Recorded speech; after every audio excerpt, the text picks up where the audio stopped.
make your way. After she shares a reflection of her time, we'll be led in a congregational hymn that will be led by Dr. Bruce Brown. Leah.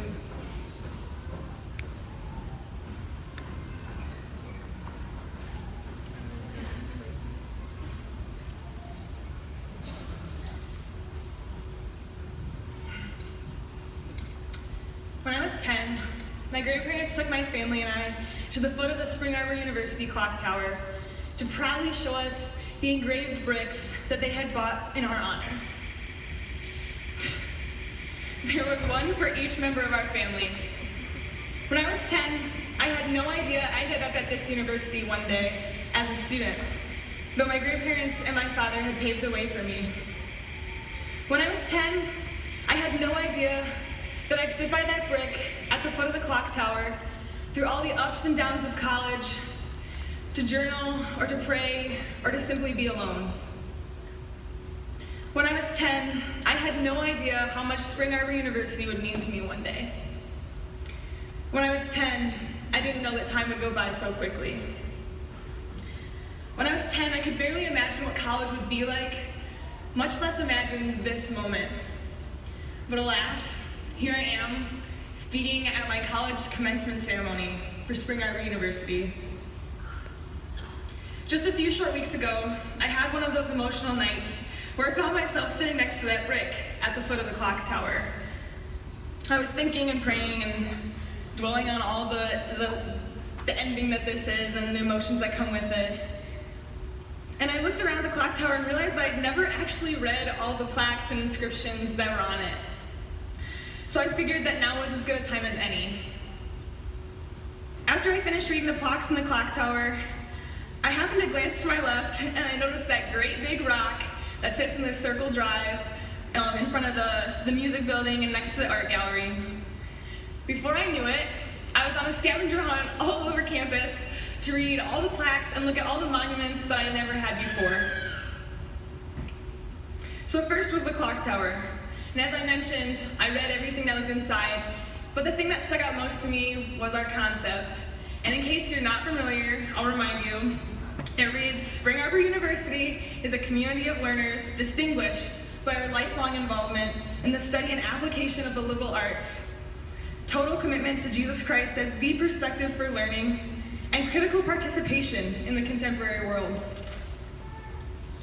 This is a concept that's been recited to us over and over and over throughout our 4 years here.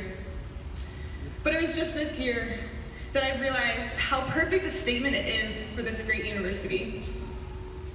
Most companies, organizations, and institutions have mission statements, but having one doesn't make you great. Living by it does. Spring Arbor University does just that. The next stop on my scavenger hunt was that rock, as I mentioned, where I learned about our founder's story, E.P. Hart. He and his wife Maddie arrived back in the 1860s on a cold, snowy night from a train. There was no one to greet them, and they had about a mile to walk in the snow. I thought about how lonely and how tough and how scary that new beginning must have been. But then I thought about the many lives that have been altered in the last 145 years of E.P. Hart's formational influence. The next stop was the Jesus Reactor. It sits between Ormston and Muffet Hall, and it was built to commemorate our 100th anniversary as a university, or to commemorate 100 years of sending out students. On one side, there's the Eastern Hemisphere. On the other, the Western. It reminds me that the world is so much bigger than Spring Arbor University. There's a plaque at the bottom of it that says, proud of the past and confident in the future. Finally, the last thing I stopped at was the globe in front of Lowell Hall. It's a large structure that has a lot of different verses on it, but the one that stuck out to me most was Matthew 28:19, also known as the Great Commission. It says, "Go therefore and make disciples of all nations, baptizing them in the name of the Father and of the Son and of the Holy Spirit."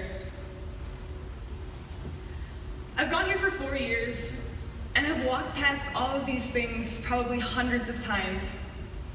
But on this night, it was as if I was noticing them for the first time.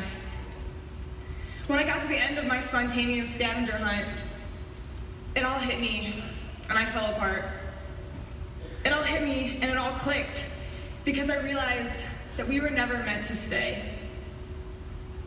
This entire year, and especially this semester, I've struggled to grasp and accept this idea. I was having a hard time accepting and trusting that there's good beyond this place, because this place has been so good to me. We've all been stretched and challenged and strengthened, and I know that we've all grown tremendously here. But everything we've done here, all the classes we've taken, the chapel services we've attended, the lessons we've learned, the teachers who have molded us, the relationships we've formed, they're all things that have been preparing us to leave. It's an intrinsic quality of SAU, and it's in everything Spring Arbor University does, even in the campus architecture, as I learned a few short weeks ago. We're meant to leave this place, to go out and impact the world, to critically participate, as the concept engraved on our clock tower tells us. We're meant to take chances and be bold, as our founder E.P. Hart modeled, and as is commemorated on the Great Rock in the Circle Drive. We're meant to be proud of the past, but confident in the future, as we see on the Jesus Reactor. And we're meant to live out the Great Commission that's not only in the Bible, but also on one of these famous campus monuments, the globe in front of Lowell Hall. So today, as you leave, I know it's uncomfortable and sad and hard, but you're supposed to be leaving. It's why we came to this great place, so that one day, today, we could leave ready and equipped to change the world. So go and do just that. Let the next part of our journey commence. Thank you.